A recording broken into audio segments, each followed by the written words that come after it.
mystery? Don't you want a little bit more adventure in your life?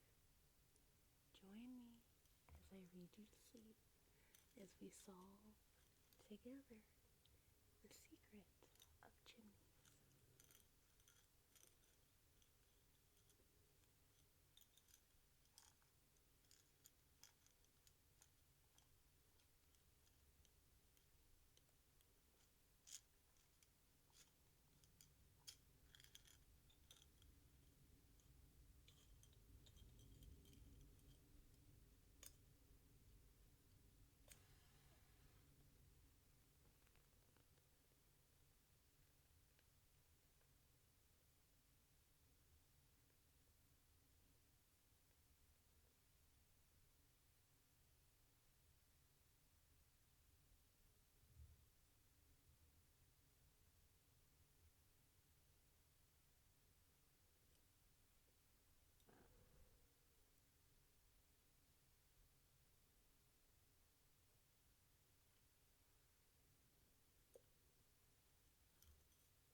Chapter 4.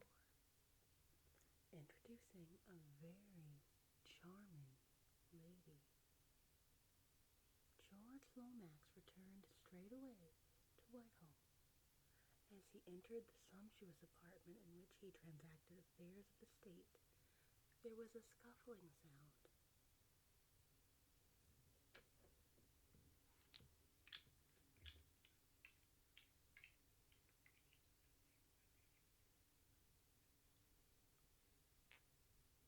Mr. Bill Eversley was assiduously filing letters, but a large armchair near the window was still warm from contact with a human form.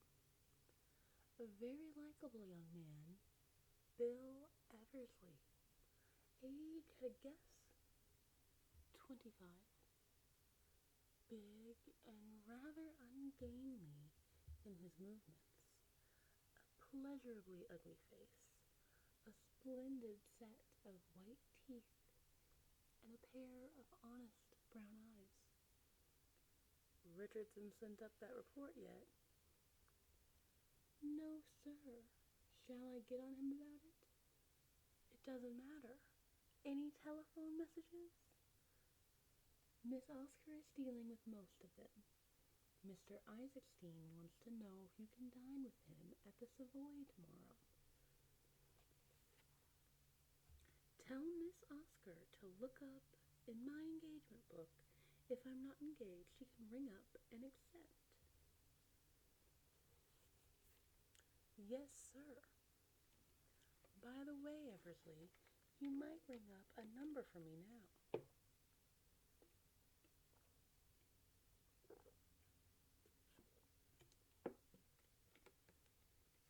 Look it up in the book.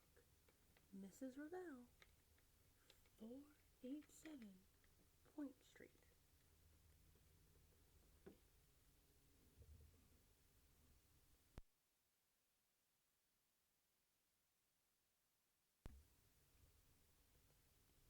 Yes, sir. Bill seized the telephone book, ran an unseeing eye down the column of M's, shut the book with a bang, and moved to the instrument on the desk. With his hand upon it, he paused as though in sudden recollection. Oh, I say, sir, I've just remembered. Her line's out of order. Mrs. Ravel's, I mean. I was trying to ring her up just now. George Lomax frowned. Annoying, he said. Distinctly annoying. He tapped the table undecidedly.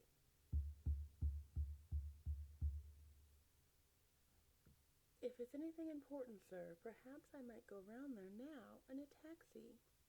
She's sure to be there at this time in the morning.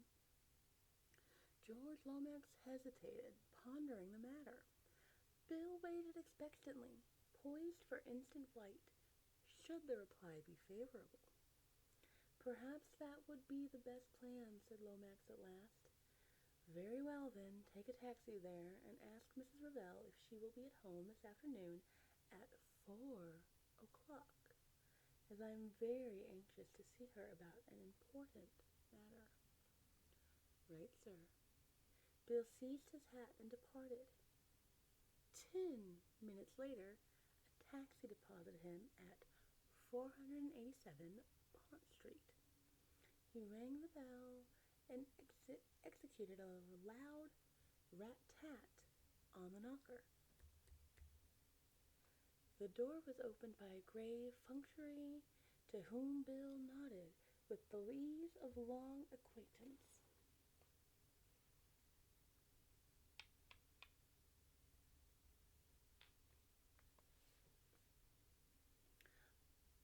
Morning, Chilvels.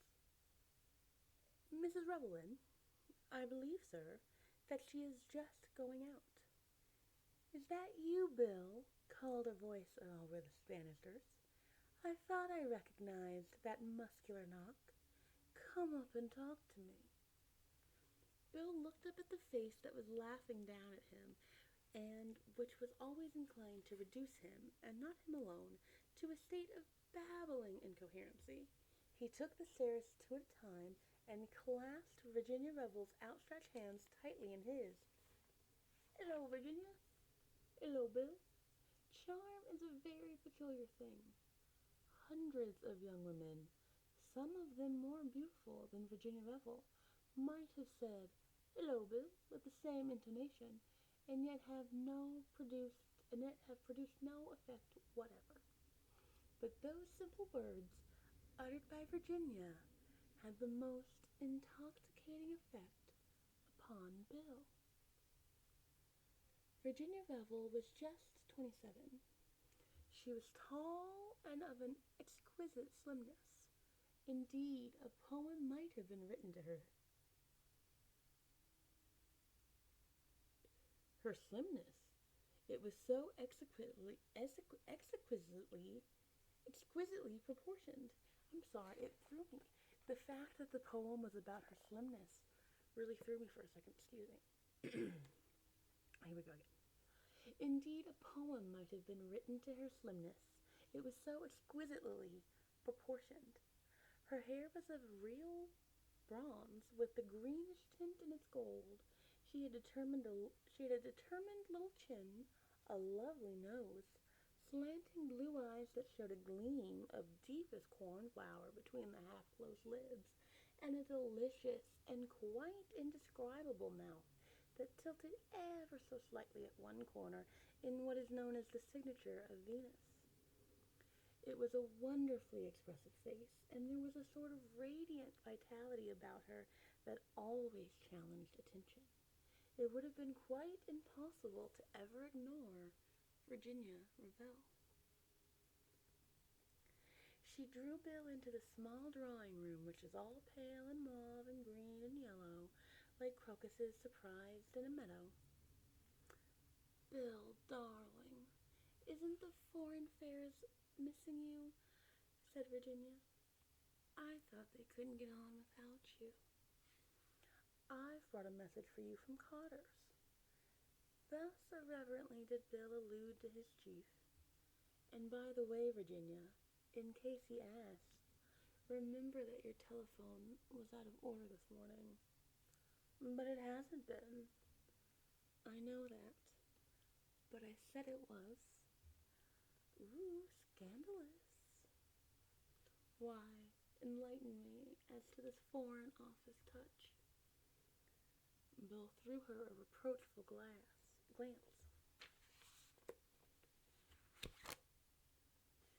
So that I could get you here and see you, of course. Oh, darling Bill, how dense of me, and how perfectly sweet of you. Chilvers said you were going out. And so I was, to Sloane Street. There's a place there where they've got a perfectly wonderful new hip band. A hip band? Yes, Bill, H-I-P, hip, B-A-N-D, band. A band to confine the hips. You wear it next to the skin. I blush for you, Virginia. You shouldn't describe your underwear to a young man to whom you are not related. It isn't delicate. But Bill, dear, there's nothing indelicate about hips. We've all got hips, although we poor women are trying awfully hard to pretend we haven't. This hip band is made of red rubber and comes just to above the knee, and it's simply impossible to walk in it. How awful, said Bill. Why do you do it? Oh, because it gives one such a noble feeling to suffer for one's silhouette. But don't let's talk about my hip band. Give me George's message. He wants to know whether you'll be in at 4 o'clock this afternoon. I shan't. I shall be at Ranley. Why this sort of formal call? Is he going to propose to me, do you think? I shouldn't wonder. Because if so, you can tell him that I much prefer men who propose on impulse. Like me.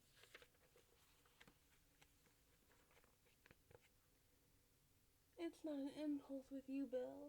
It's habit. Virginia, won't you ever? No, Bill.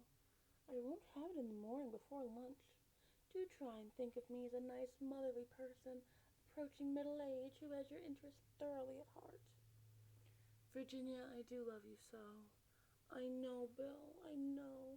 And I simply love being loved. Isn't it wicked and dreadful of me?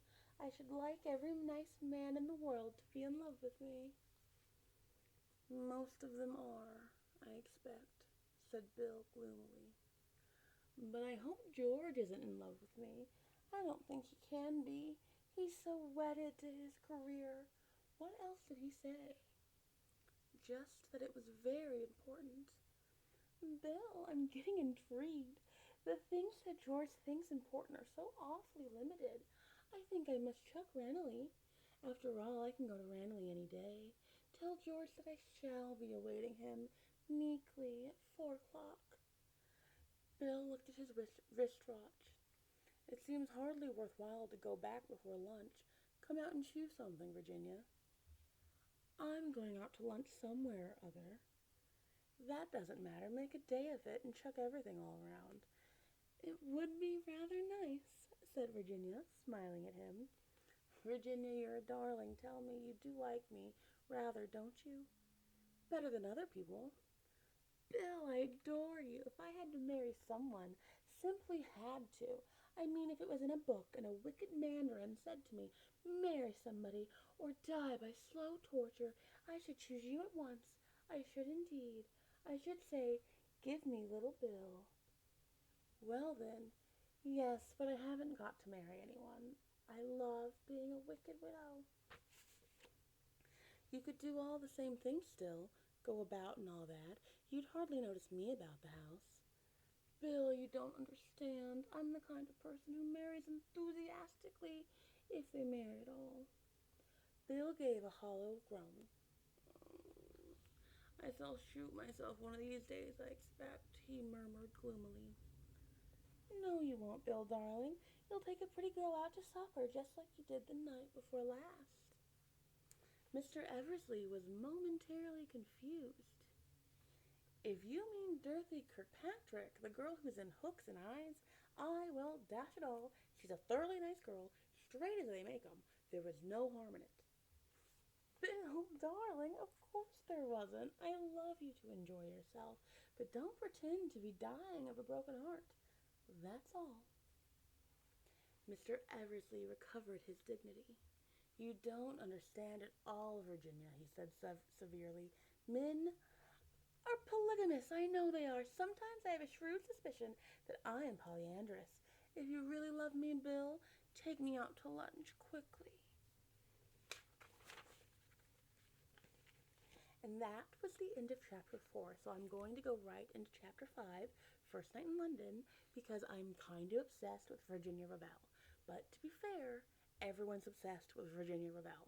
I feel like Virginia Revel may have done it. I don't know. I know nothing about her. I don't even know what the secret is. I don't know what's missing or who's missing. I don't know if it's a something or someone. But I'm obsessed with Virginia Revel and her energy. Oh my. Like, what the crepes? She's incredible. Like, she's incredible. Like, what? And, like, I, I have always attributed so much of MILF culture to have come from, like, Stevie Nicks and Fountains of Wayne. But Agatha Christie, Virginia Revelle, I mean, 27 is, like, young for MILF culture now, but, like, then. And, like, what? And, like, yes.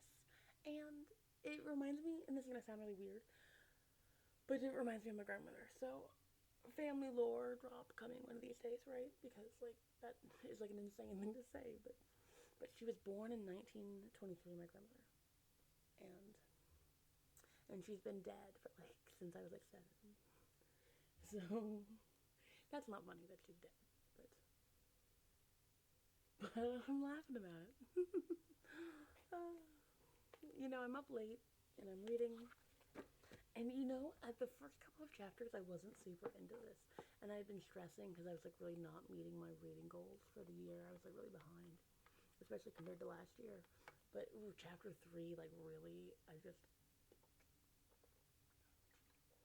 let's see how many of these we get done tonight. I intend on making, like, a murder board to solve this if need be, but maybe we won't need one. We'll see. I'm living for this book. I'm living for the Gossip Girl interview of it. I was iffy because of, like, the casual racism, but Virginia Revelle is so unhinged that I'm here for it now. I'm obviously not here for the casual racism, but you know what I mean. I'm here for the period piece of it all. So here we go. Chapter 5, First Night in London. There is often a flaw in the best laid plans. George Lomax had made one mistake. There was a weak spot in his preparations. The weak spot was Bill. Bill Eversley was an extremely nice lad. He was a good cricketer and a scratch golfer. He had pleasant manners and an amiable disposition, but his position in the Foreign Office had been gained, not by brains, but by good connections, for the work he had to do was quite suitable. He was more or less George's dog. He did no responsible or brainy work. His part was to be constantly at George's elbow, to interview unimportant people with whom George didn't want to see, to run errands, and generally make himself useful. All this Bill carried out faithfully enough. When George was absent, Bill stretched himself out in the biggest chair and read the sporting news. And in doing so, he was merely carrying out a time-honored tradition. Being accustomed to send Bill on errands, George had dispatched him to the Union Castle offices to find out when the Granite Castle was due in. Now, in common with most well-educated young Englishmen, Bill had a pleasant but quite inaudible voice.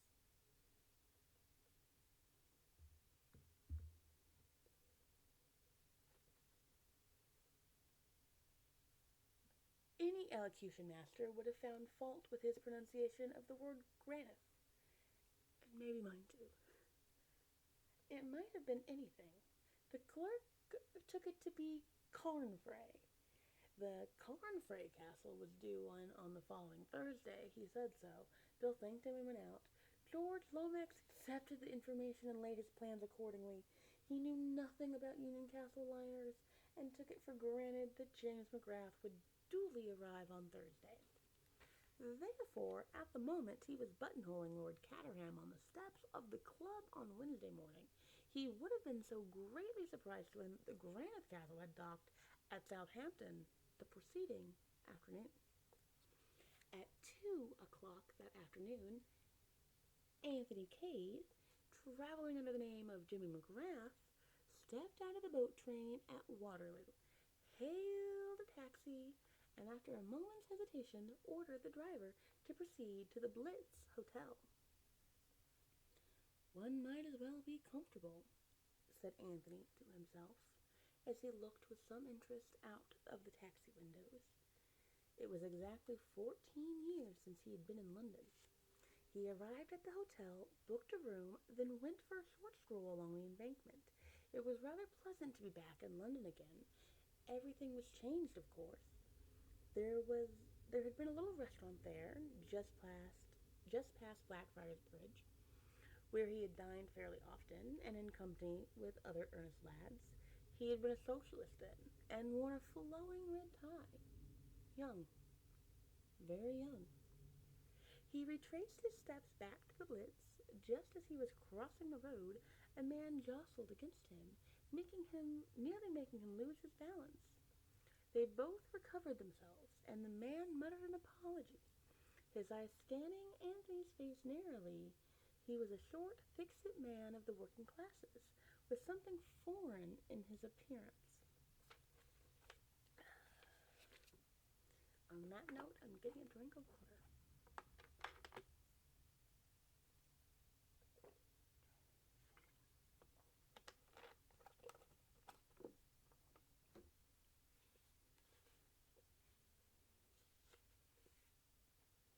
Anthony went on into the hotel, wondering, as he did so, what had inspired that searching glance. Nothing in it, probably. The deep tan of his face was somewhat unusual looking amongst the pallid Londoners, and it had attracted the fellow's attention. He went up to his room and, led by a sudden impulse, crossed the looking glass and stood studying his face in it. Of the few friends of the old days, just a chosen few, was it likely that any of them would recognize him now if they were to meet him face to face? He shook his head slowly.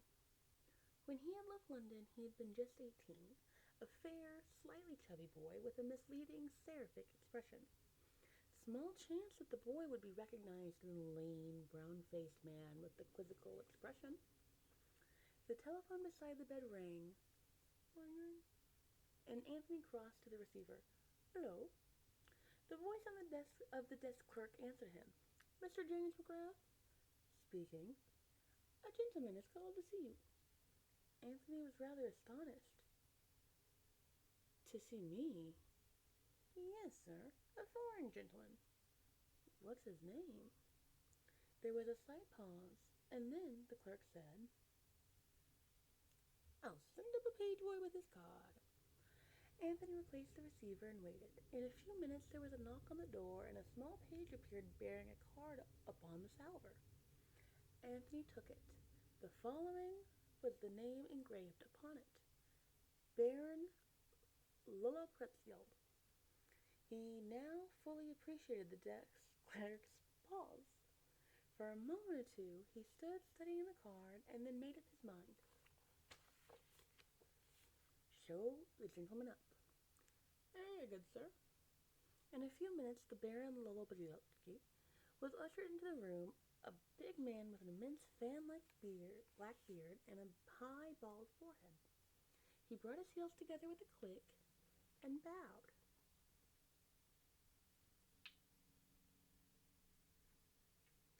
Mr. McGrath, he said. Eh? Sorry about that. There was a noise outside, and it frightened me. It frightened me dearly. Hopefully it wasn't too loud for you guys. Baron, he said, then drawing forward a chair, pray sit down. I have not, I think, had the pleasure of meeting you before. That is so, agreed the Baron, seating himself. It is my misfortune, he added politely. And mine also, responded Anthony on the same note. Let us now to business come, said the Baron. I represent, in London, the Loyalist party of Czechoslovakia. And represent it admirably, I am sure, murmured Anthony.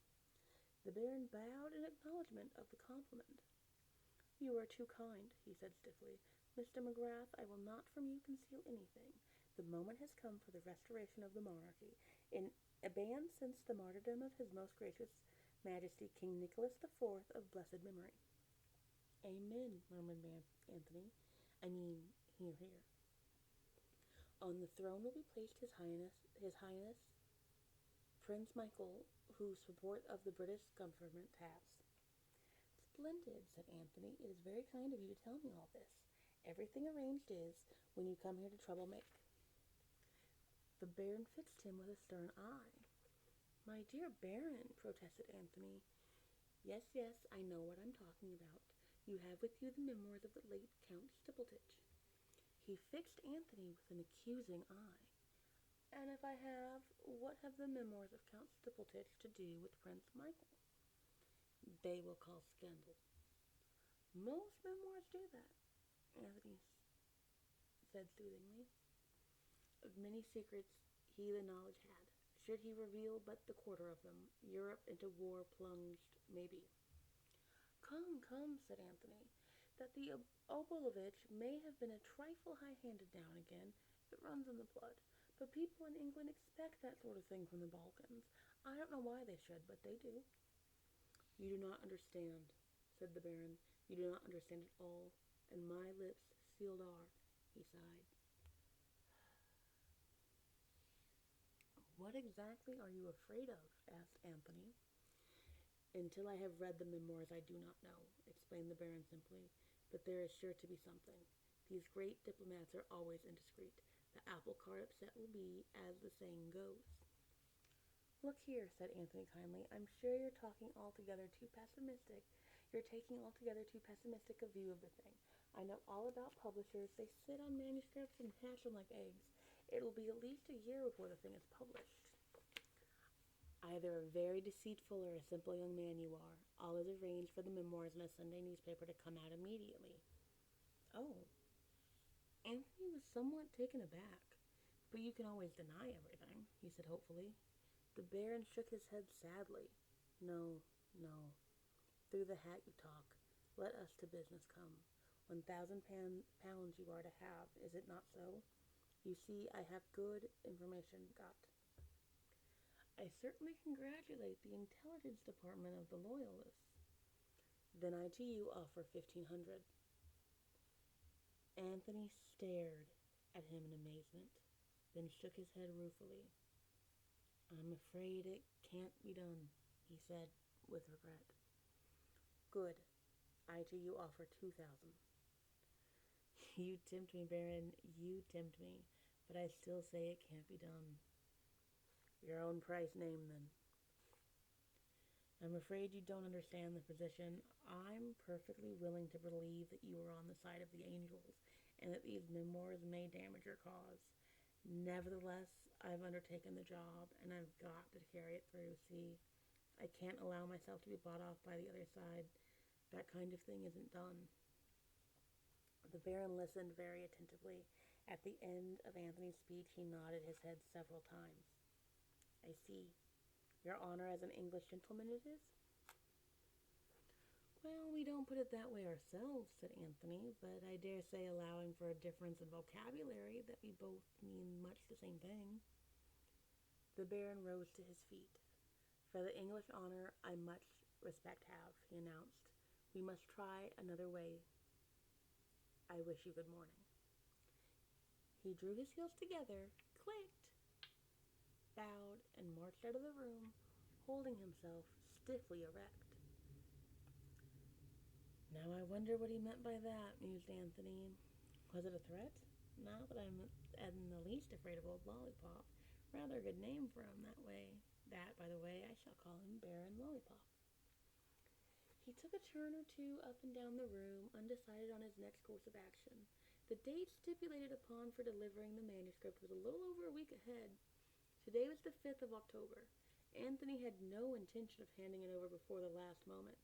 Truth to tell, he was by now feverishly anxious to read these memoirs. He had meant to do so on the boat coming over, but had been laid low with a touch of fever, and not at all in the mood for deciphering crabbed and ineligible handwriting. For none of the manuscript was typed. He was now more than ever determined to see what all the fuss was about. There was the other job, too. On impulse, he picked up the telephone book and looked up the name of Revell. There were 6 Revells in the book. Edward Henry Revell, surgeon of Harley Street. James Revell and Company, saddlers. Lennox Revell of Atterbury Mansions, Hampstead. Miss Mary Revell, with an address in Ealing, Honorable Mrs. Timothy Revell of 487 Pott Street, and Mrs. Willis Revell of 42 Cadogan Square, eliminating the Sadlers and Miss Mary Revell that gave him 4 names to investigate, and there was no reason to suppose that the lady lived in London at all. He shut the book up with a short shake of the head. For the moment I'll leave it to chance, he said. Something usually turns up. The luck of Anthony Cades of this world is perhaps in some measure... No. The luck of the Anthony Cades of this world is perhaps in some measure due to their own belief in it. Anthony found what he was after not half an hour later, when he was turning over the pages of an illustrated paper. It was the representation of some tableau organized by the Duchess of Perth. Below the central figure, a woman in Eastern dress, was the inscription, "The Honorable Mrs. Timothy Revell as Cleopatra. Before her marriage, Mrs. Revell was the Honorable Virginia Cawthorne, a daughter of Lord Egleston." Anthony looked at the picture for some time, slowly pursing up his lips as though to whistle. Then he tore out the whole page, folded it up, and put it in his pocket.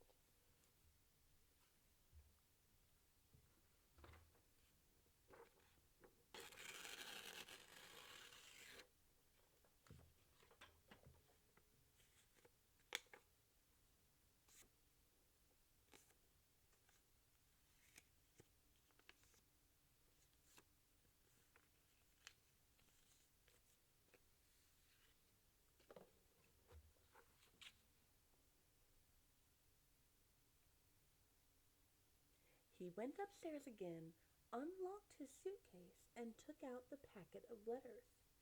He took out the folded page from his pocket and slipped it under the string that held them together. Then, at a sudden sound behind him, he wheeled around sharply. A man was standing in the doorway, the kind of man whom Anthony had fondly imagined existed only in the chorus of a comic opera, a sinister-looking figure with a squat, brutal head and lips drawn back in an evil grin. "What the devil are you doing here?" asked Anthony, "and who let you come up?" "I pass where I please," said the stranger. His voice was guttural and foreign, though his English was idiomatic enough. Another word that I did find out was a slur, and I won't be repeating, thought Anthony. "Well, get out, do you hear?" he went on aloud. The man's eyes were fixed on the packet of letters which Anthony had caught up. "I will get out when you have given me what I have come for." "And what's that, may I ask?" The man took a step nearer. "The memoirs of Count Stipletich," he hissed. "It's impossible to take you seriously," said Anthony. "You're so completely the stage villain. I like your get-up very much. Who sent you here? Baron Lollipop?" "Baron?" The man jerked out a string of harsh-sounding consonants. "So that's how you pronounce it, is it? A cross between gargling and barking like a dog? I don't think I could say it myself. My throat's not made that way. I shall have to go on calling him Lollipop. So he sent you, did he?" But he received a vehement negative. His visitor went so far as to spit upon the suggestion in a very realistic manner. Psst! That he drew from his pocket a sheet of paper that he threw upon the table.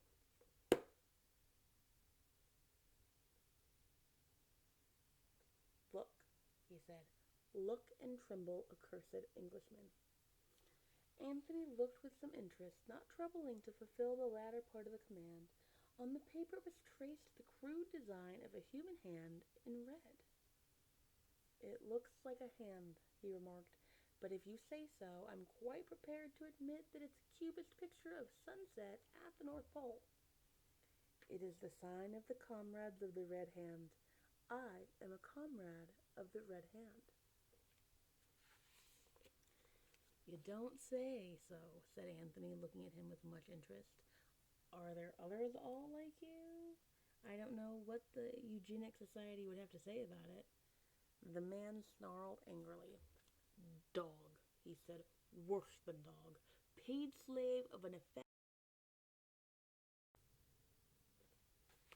worse than dog, paid slave of an effete monarchy.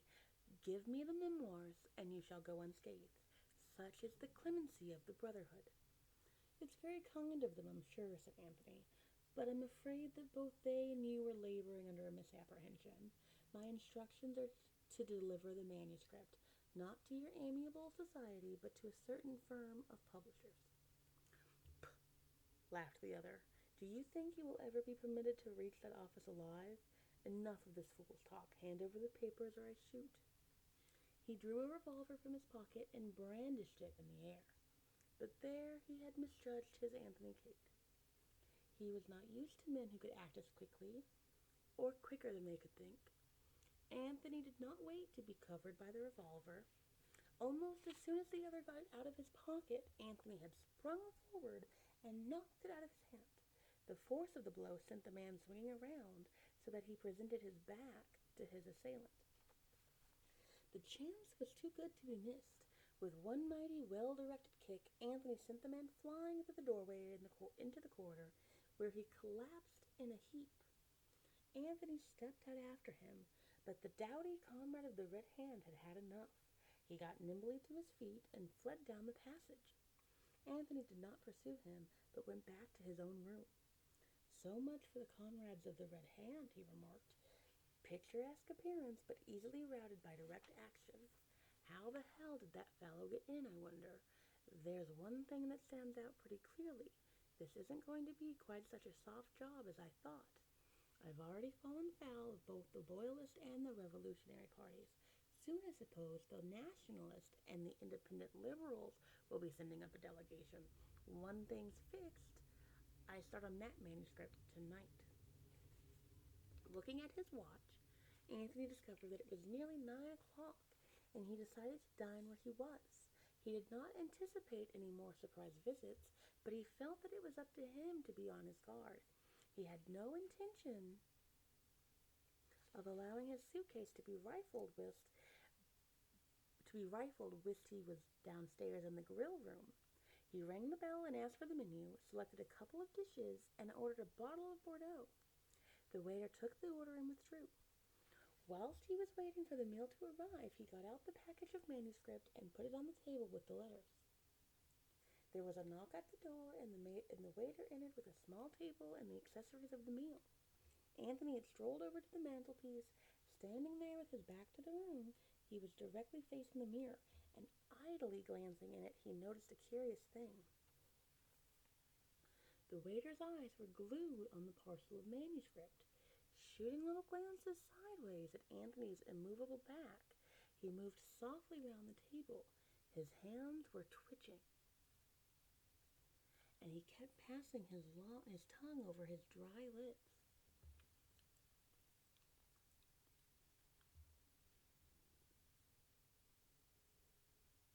Anthony observed him more closely. He was a tall man, supple like all waiters, with a clean-shaven, mobile face. An Italian, Anthony thought, not a Frenchman. At the critical moment, Anthony wheeled around abruptly. The waiter started slightly, but pretended to be doing something with the salt cellar. "What's your name?" asked Anthony abruptly. "Giuseppe, monsieur." "Italian, eh?" "Yes, monsieur." Anthony spoke to him in that language, and the man answered fluently enough. Finally, Anthony dismissed him with a nod, but all the while he was eating the excellent meal which Giuseppe served to him, he was thinking rapidly. Had he been mistaken? Was Giuseppe's interest in the parcel just ordinary curiosity? It might be so, but remembering the feverish intensity of the man's excitement, Anthony decided against that theory. All the same, he was puzzled. "Dash it all," Anthony said to himself, "everyone can't be after the blasted manuscript. Perhaps I'm fancying things." Dinner concluded and cleared away, he applied himself to the perusal of the memoirs.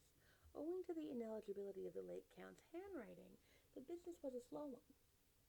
Anthony John succeeded another one with suspicious rapidity. At the end of the 4th chapter, he gave it up. So far, he had found the memoirs insufferably dull, with no hint of scandal of any kind. He gathered up the letters and the wrapping of the manuscript, which were lying in a heap together on the table, and locked them up in the suitcase. Then he locked the door, and, as an additional precaution, he put a chair against it. On the chair he placed the water bottle from the bathroom. Surveying these preparations with some pride, he undressed and got into bed. He had one more shot at the Count's memoirs, but felt his eyelids drooping, and stuffing the manuscript under his pillow, he switched out the light and fell asleep almost immediately. It must have been some 4 hours later that he awoke with a start. What had awakened him he did not know. Perhaps a sound, perhaps only the consciousness of danger, which in men who have led an adventurous life is fully developed. For a moment he lay quite still, trying to focus his impressions. He could hear a very stealthy rustle.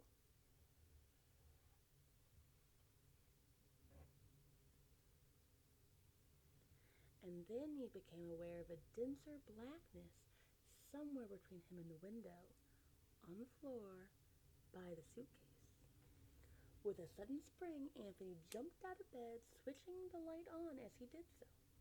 A figure sprang up from where it had been kneeling by the suitcase. It was the waiter, Giuseppe. In his right hand gleamed a long, thin knife. He hurled himself straight upon Anthony, who was by now fully conscious of his own danger. He was unarmed, and Giuseppe was evidently thoroughly at home with his own weapon. Anthony sprang to one side, and Giuseppe missed him with the knife. The next minute, the two men were rolling on the floor together, locked in a close embrace. The whole of Anthony's faculties were centered on keeping a close grip on Giuseppe's right arm so that he would be unable to use the knife. He bent it slowly back. At the same time, he felt the Italian's other hand clutching at his windpipe, stifling him, choking, and still desperately he bent the right arm back. There was a sharp tinkle as the knife fell on the floor.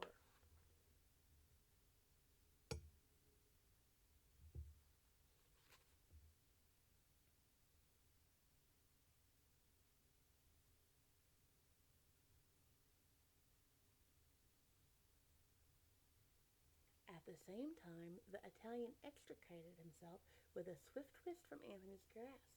Anthony sprang up too, but made the mistake of moving towards the door to cut off the other's retreat. He saw too late that the chair and the water bottle were just as he had arranged them.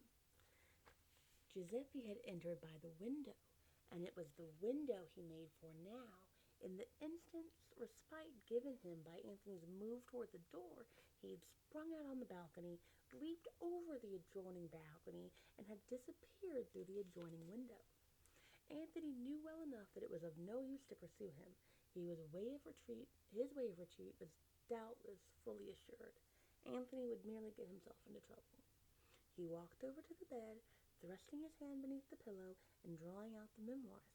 Lucky that they had been there and not in the suitcase. He crossed over to the suitcase and looked inside, meaning to take out the letters. Then he swore softly under his breath. The letters were gone. And that is the end of chapter 5. I'm so intrigued. I love this story so far. I cannot wait to find out the secret of chimneys. I really do think Virginia Revel has something to do with it. I actually think that if he had the letters, he would be able to figure out the scandal and the memoir more easily. But I don't know what the scandal is just yet. I can't wait to find out, though. I'm so